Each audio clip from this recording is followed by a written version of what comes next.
For most of my life, I've been the quiet one, the dependable daughter, the one who never caused trouble, who helped around the house, who studied hard, and who always came when my parents called. I never expected to be rewarded for being responsible. But I also never thought I'd be betrayed in the cruelest way possible by the people I trusted most in this world.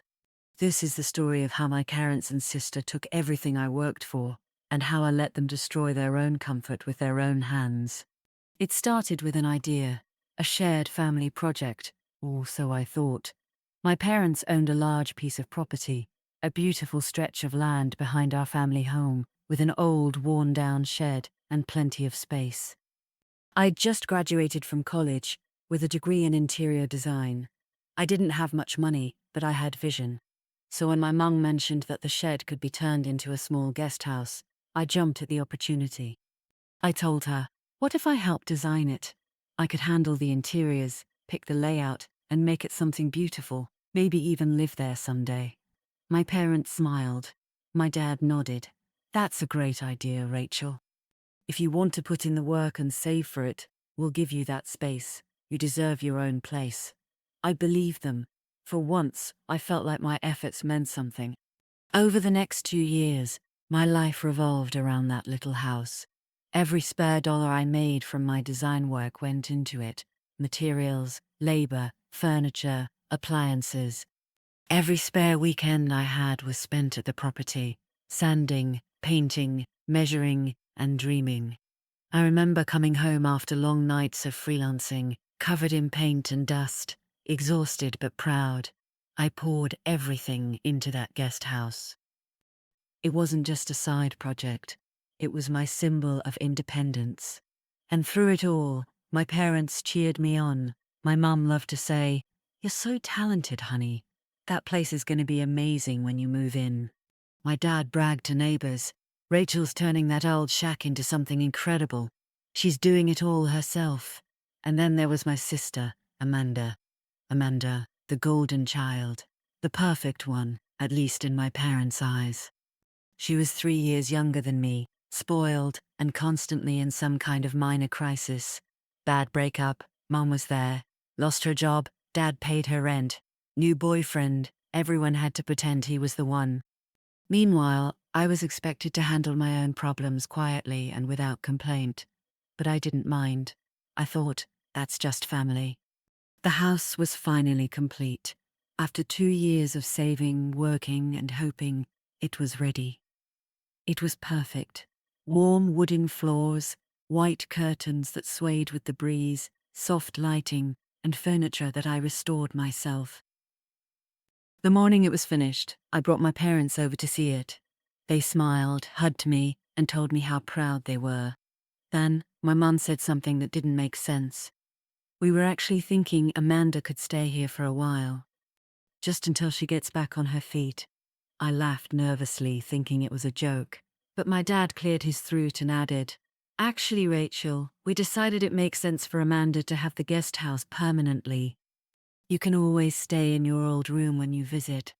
I felt the air leave my lungs. They were serious. They were giving my guest house, my house, to Amanda. All the work, all the money, all the love I poured into that project, gone in an instant. I didn't scream, I didn't cry. I just stared at them and said quietly, "I see." And then I walked away. That night, I packed my things. I didn't take much, just clothes, my laptop, and a few photos. Amanda moved into the guest house the very next day.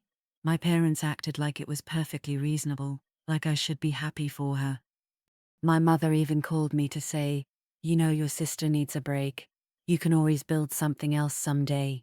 That sentence played in my head for weeks. Build something else all someday. As if 2 years of sacrifice meant nothing. As if I could just conjure a home, or trust, out of thin air. I stopped answering their calls. I stopped visiting.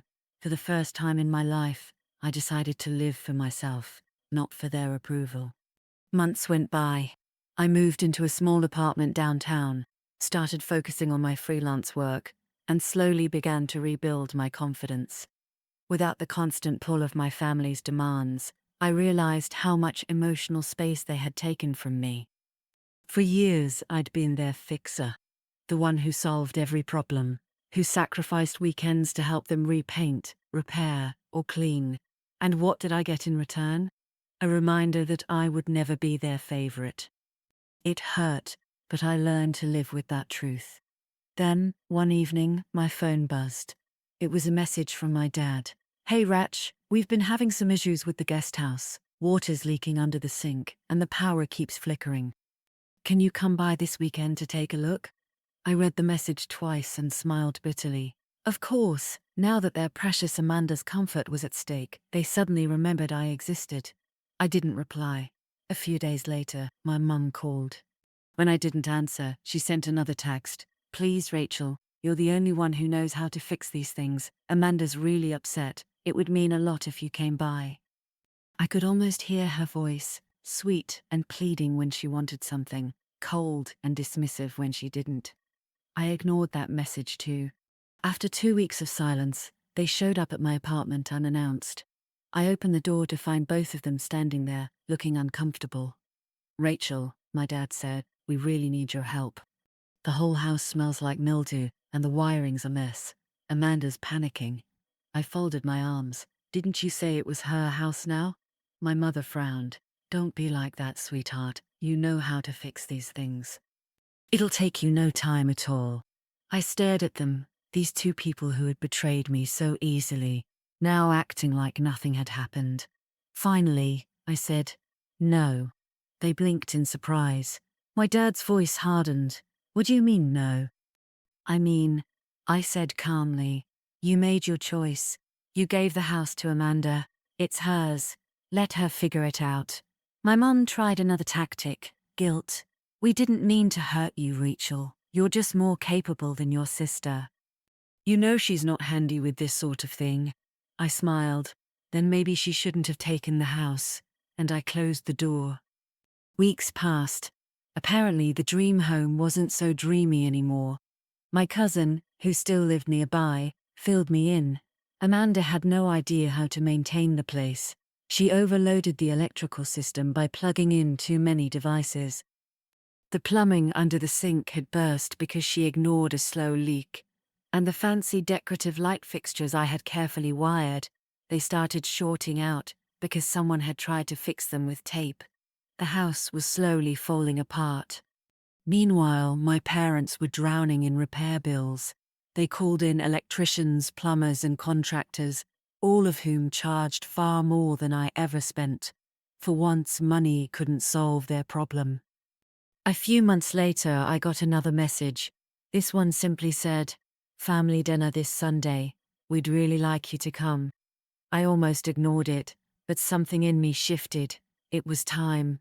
Time to stop running from the people who had made me feel small. Time to tell the truth. Not for revenge, but for closure. So, I went. The dinner started awkwardly. Amanda sat smugly at the table, pretending everything was fine. My parents smiled too much, clearly hoping for reconciliation. Halfway through the meal, my dad cleared his throat. "Rachel, we were just talking about how talented you are. You've always had such an eye for design." My mum added, "Yes, your sisters had some trouble with the guest house. We were wondering if you could give us some advice." I set down my fork and looked at them, calm and composed. "Advice?" I said softly. "Sure. My advice is, don't steal from the person who built the foundation." Silence. Amanda's smile faded. My parents froze. I continued. "You told me that house would be mine if I worked for it. I spent 2 years building it. My money, my labor, my time. Then you gave it away like it meant nothing. Now it's falling apart, and you expect me to fix it." No one spoke. I looked straight at Amanda. "You didn't want a house. You wanted attention. And now you've got it. All the wrong kind." Amanda's eyes filled with tears, but I didn't stop. "Mom, Dad, you raised me to believe that love was earned. That if I worked hard enough, you'd finally see me. But all it took for you to betray me Was your favorite daughter asking for something she didn't deserve? The silence stretched long and heavy. Then I stood up. I don't hate you, I said quietly. But I'm done trying to prove my worth to people who never valued it. And I left. That night, I felt lighter than I had in years. For the first time, I didn't feel like a shadow in my own family's story. A few weeks later, my cousin told me that my parents had finally sold the guest house. They couldn't handle the repairs anymore. They'd lost money on the sale, a lot of it. But more than that, they lost me. I didn't block them. I just stopped responding. Because sometimes, silence is the only boundary toxic people understand. I used the money I'd saved over the years to buy a small cottage on the edge of town. Nothing fancy, but it was mine. Every nail, every paint stroke, every inch of it reflected my vision, my independence, and my peace. Looking back now, I don't regret walking away. Yes, it hurt. Yes, I lost a family I thought would always stand by me. But I gained something more important, myself. My parents taught me that love without respect is manipulation. Amanda taught me that entitlement without effort is emptiness. And I taught myself that sometimes the best revenge isn't confrontation or anger, it's letting people face the mess they created without your help. Because in the end, they don't need punishment. They need to live with what they did. And I've already built something far better, a life that's truly my own.